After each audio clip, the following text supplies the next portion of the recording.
नमस्कार प्यारे बच्चों, आशा है आप सभी सकुशल होंगे। तो जैसा कि हमने पिछली कक्षा में देखा था संधि के बारे में, जिसे हम स्वर संधि देख रहे थे। स्वर संधि के 5 भेद हमने पढ़े थे: दीर्घ संधि, गुण संधि, वृद्धि संधि, यण संधि और अयादि संधि। इन पांचों भेदों में से हमने जो पहला भेद है दीर्घ संधि का, ये देख लिया था। तो आइए आज हम देखेंगे गुण संधि और इसी के साथ वृद्धि संधि। चलिए शुरू करते हैं पाठ को। प्रारंभ करते हैं आज की पहली संधि, स्वर संधि का दूसरा भेद गुण संधि।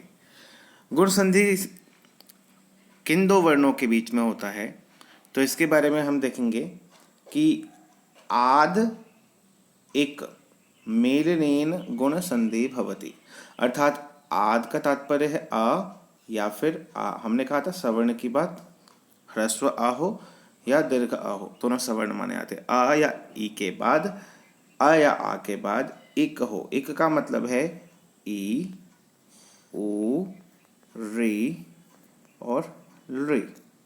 ये चार वर्णों को इक कहा जाता है। जैसे अक हमने देखा था, अक का मतलब आ, ई, ऊ, री। ठीक वैसे इक का मतलब ई, ऊ, री, री। तो इन चार वर्णों का मेल हो किसके बाद? आ या आ के बाद, तो संधि होती है गुण संधि। तो आइए इसे और अच्छे से समझते हैं। सबसे पहला उदाहरण देखते हैं। जब अ के साथ ई मिले, चाहे आ लघु हो या आ दीर्घ हो, चाहे ई लघु हो या ई दीर्घ हो, इसी प्रकार से या फिर दोनों ही दीर्घ हो अथवा दोनों ही लघु हो। इन्हीं चारों उदाहरणों को देखते हैं। तो जब आ के साथ ई मिलता है तो बनता है ए। यहाँ इस उदाहरण से हम इसे समझेंगे, नर धन इंद्र।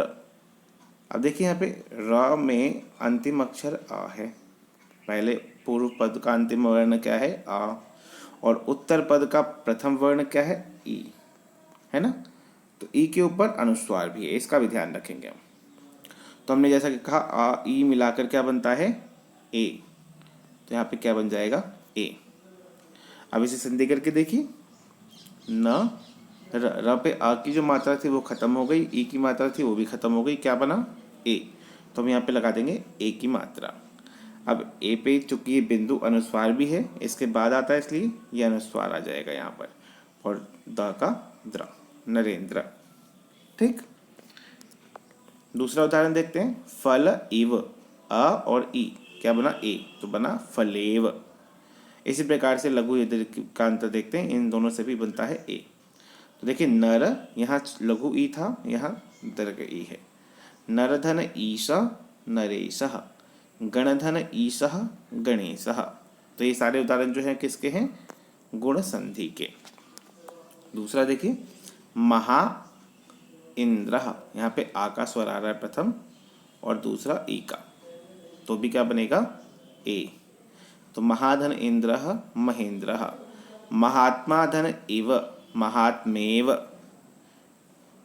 और आगे देखिए दीर्घ दोनों हो तो भी ए ही बनेगा। जैसे महाधन ईशः महेशः, राकाधन ईशः राकेशः।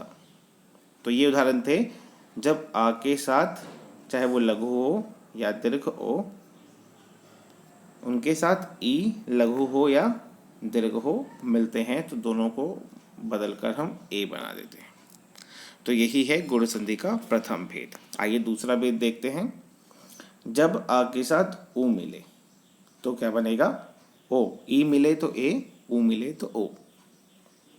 देखिए उदाहरण के माध्यम से, ज्ञान उपदेश, आ ऊ तो क्या बनेगा? ओ। तो बनेगा ज्ञानोपदेश। धन उपेक्षा, धनोपेक्षा। ठीक। इसी प्रकार से लघु दीर्घ के भेद से देखें तो आ यदि दीर्घ हो, ऊ लघु रहे तो भी बनेगा ओ। तो जैसे उदाहरण, महाधन उत्सवः महोत्सवः, गीताधन उपदेशः गीतोपदेशः। इसी प्रकार से यदि लघु और दीर्घ का मेल हो तो भी ओ ही बनेगा। जल ऊर्मिः जलोर्मिः, शीत उष्णः शीतोष्णः। आ और ऊ यदि दोनों ही दीर्घ हो तो भी बनेगा ओ।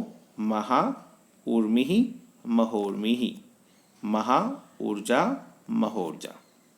तो ये दूसरा भेद था। ये तीसरा भेद देखते हैं। जब अ के साथ री मिले, हमने बात की थी अ के साथ ई मिले, ओ मिले, री मिले और एक और री मिले, तो इसमें हम तीसरा भेद देखते हैं। जब री मिले तो क्या बनता है? अर। इसका तात्पर्य है अ तो अ रहता है, री का आधा र बन जाता है, तो बनता है अर। उदाहरण देखिए, देवधर ऋषि, देवर्षि। अब ये कैसे बना, एक बार देख लीजिए इसको। देखिए, व का आ अलग कर लिया हमने और री का ऋषि रख लिया हमने यहाँ पर। अब हमने बात की आ का आ रहेगा और री का ऋषि बन जाएगा, दोनों ही खत्म हो गए, इनकी जगह नया वर्ण आ गया। अब इसको व में जोड़ दिया जाए तो क्या बनेगा?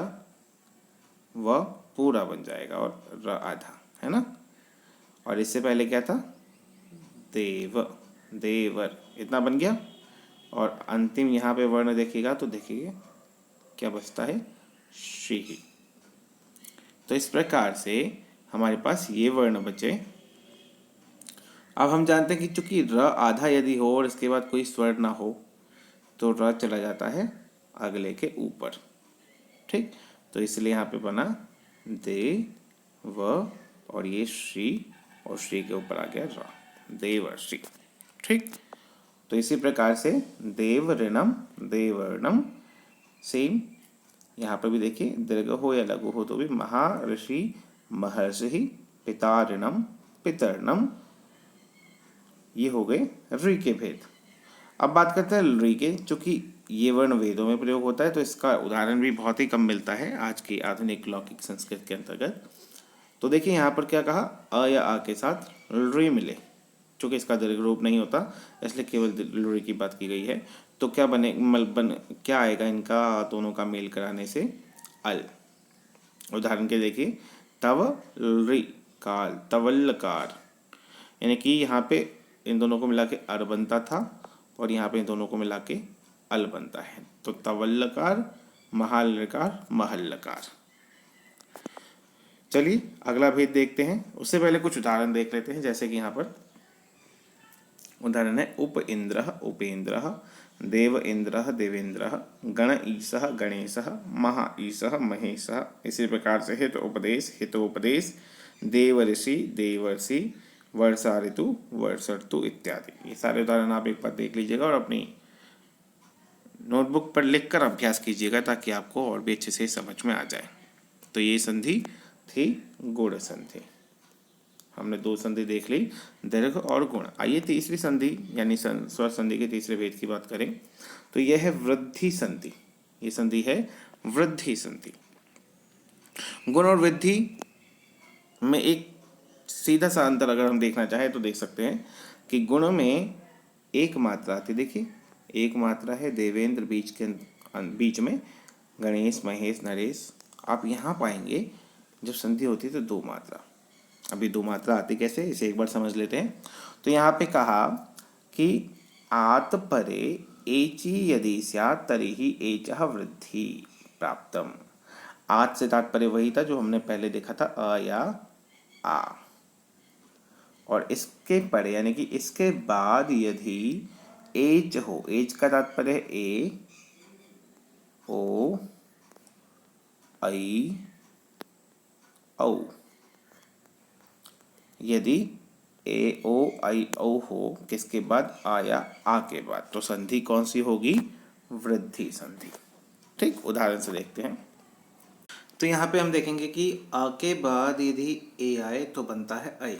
उदाहरण के लिए एक एकः, तो इसमें आ और ए मिलकर बना ऐ। तो यहाँ पे देखिए दो मात्रा आपको दिखाई देगी, एक ऐ कहा। तो इस प्रकार से एक ऐ कहा शब्द आगे इसी प्रकार से मत एकः मत ऐकः। अब जैसा कि मैंने पहले कहा था, अ छोटा हो या अ बड़ा हो, ए छोटा हो या ए बड़ा हो, यानी कि ह्रस्व और दीर्घ के भेद से यहाँ पे समानता मानी जाती है। अगला देखिए, मत ऐक्यः मत ऐक्यः, राज ऐश्वर्यः राज ऐश्वर्यः। इसी प्रकार से आ के साथ ए मिले तो भी ऐ, सदा एव सदैव, तथा एव तथैव। आ के साथ ऐ मिले यानी दोनों ही दीर्घ हो तो भी ऐ बनता है। जैसे महा ऐश्वर्य महेश्वर्य, विद्या ऐश्वर्य विद्येश्वर्य। अगला भेद देखें, यदि अ के साथ ओ आए, अब वो अ लघु हो या दीर्घ हो, औ लघु हो या दीर्घ हो, तो भी क्या बन के आएगा हमारे सामने? औ। इन चार उदाहरणों को देखते हैं ये। तो पहले का उदाहरण है तंडुल ओदनम, तो बनेगा तंडुलोदनम। जल ओघः जलौघः। इस प्रकार से यहाँ पे महा ओजः महौजः, गंगा ओघः गंगौघः। आगे परम औषधि परमौषधि, वन औषधि वनौषधि। यहाँ पर भी देखिए महा औषधि महौषधि, महा औदार्यम महौदार्यम। तो इस प्रकार से हमने वृद्धि संधि के एग्जाम्पल्स देखे, उदाहरण यहाँ पे हम देख चुके हैं। आइए कुछ अभ्यास के माध्यम से जानते हैं या इसका अभ्यास देखते हैं। तो मम एव ममैव, एक एकम एकैकम, तव एव तवैव, सदा एव सदैव, अद्य एव अद्यैव। तो इस प्रकार से सारे ही उदाहरण यहाँ पे उपलब्ध हैं, आप लोग इसे देख सकते हैं और अपनी कॉपी में इसका अभ्यास कर सकते हैं। देखिए साथ ही जैसे कि मैंने पहले कहा था, वृद्धि संधि में दो मात्रा होती है, और दो मात्रा होती है तो इसका तात्पर्य क्या है? पहला अक्षर आ या आ होगा और इसके बाद वाला अक्षर ए या फिर आई, यानी कि ह्रस्व दीर्घ या फिर ओ, या इसी का दीर्घ रूप औ। जब ये आएंगे तो संधि होगी, कौन सी संधि होगी? जी, वृद्धि संधि। और इसी प्रकार से जब एक मात्रा आएंगी, जैसे कि यहाँ पे है, तो यहाँ पे क्या तात्पर्य है? यह आ या आ के बाद क्या होगा? ई होगी या ऊ होगा या फिर री होगी या फिर री होगा। तो ये हमारे पास प्रस्तुत थे दीर्घ संधि के बाद स्वर संधि के दो भेद, जिसका नाम है गुण संधि और वृद्धि संधि। तो आशा है हमने 3 संधियाँ जो पढ़ी वो आपने इसे समझ ली होंगी। आगे की 2 संधियाँ हम आगे देखेंगे। तो फिलहाल के लिए इतना ही, अगले वीडियो में हम इसके ऊपर चर्चा करेंगे। धन्यवाद।